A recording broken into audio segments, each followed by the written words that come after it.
shirkan wuxuu ahaa shir looga hadlayo arrimaha amniga uu hogaaminayay ama chairperson ka ahaa ra'iisul wasaaraha xukuumadda federaalka Soomaaliyeed mudane Xasan Cali Khayre iyo safiirka cusub dalka Mareykanka u fadhiya dalkeena Don Yamamoto waxaa runtii shirka ka soo qayb galay golaha wasiirada xukuumadda federaalka Soomaaliyeed iyo sidoo kale waxaa ka soo qayb galay international partnerska ama deeq-bixiyaasha ayaa ka soo qayb galay oo sidoo kale waxaa ka soo qayb galay wadamada TCC-ga la isku yiraahdo contribution country oo ah kuwii ciidamada ku deeqay AMISOM dalkeena Soomaaliya ayay ahayd kuwa ka soo qayb galay waxyaabaha looga hadlayo waxay ahayd arrimaha amniga barnaamij waxaa jira Strand 1 Strand 2 oo kaas la yiraahdo oo approach security ayaa looga hadlayay runtii wuxuu ahaa shir oo aad iyo aad muhiim uga ah dalkeena Soomaaliyeed waxyaabaha aan runtii focuska aan saarin oo ahayd wixii noo qabsoomay iyo waxyaabaha noo dhiman aan rabno in ay noo qabsoomaan ay ka mid yihiin barnaamijkii taxanaha ahaa London Pact ka soo bilowday oo noqosay National Security Architecture-kii iyo Transition Plan kala guurka ayaa qayb ka ahaa siyaabihii ciidamada xoogga dalka Soomaaliyeed loo dhisi lahaa capacity-gooda loo kordhin lahaa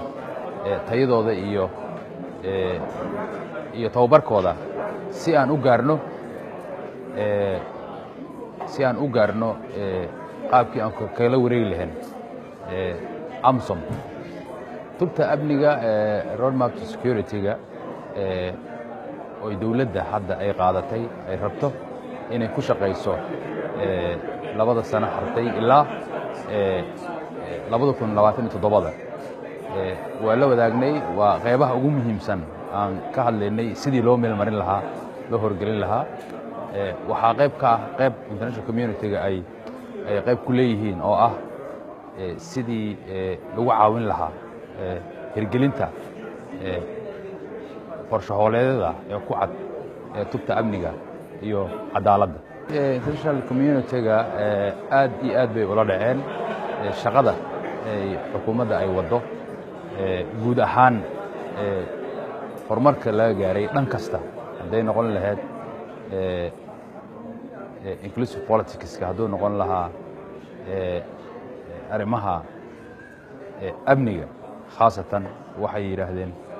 shaqooyinka ka socda ciidamada xoogga dalka Soomaaliyeed ay wadaan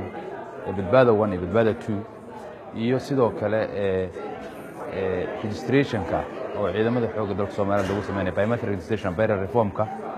oo accountability transparency si ay u noqdaan kuwa la aamini karo barnaamijka hadda aan ka wadna qaybta 27 ee Hirshabeelle oo diiwaangelinta ciidamada xoogga dalka Soomaaliyeed aad iyo aad ay u soo dhaweeyeen waxayna kaloo sidoo kale ay ballan qaadeen inay dardargelin doonaan caawimaadii ay caawinayeen ciidamada xoogga dalka Soomaaliyeed sidoo kale waxay si fiican u soo dhaweeyeen inay nagala shaqeynayaan MSR-yada Muqdisho iyo Baydhabo iyo Beledweyne iyo Baydhabo iyo Baraawe sidoo kale ay taageerayaan howlgallada labada shabeelle lagu wado runtii wuxuu ahaa shir mirdhalkiisa aad u fiican yahay guud ahaan dawladdeena Soomaaliyeed iyo shacabka Soomaaliyeed iyo hiigsiga horumarka ay dawladdan ay ka leedahay runtii wax badan tari kara u yahay shirka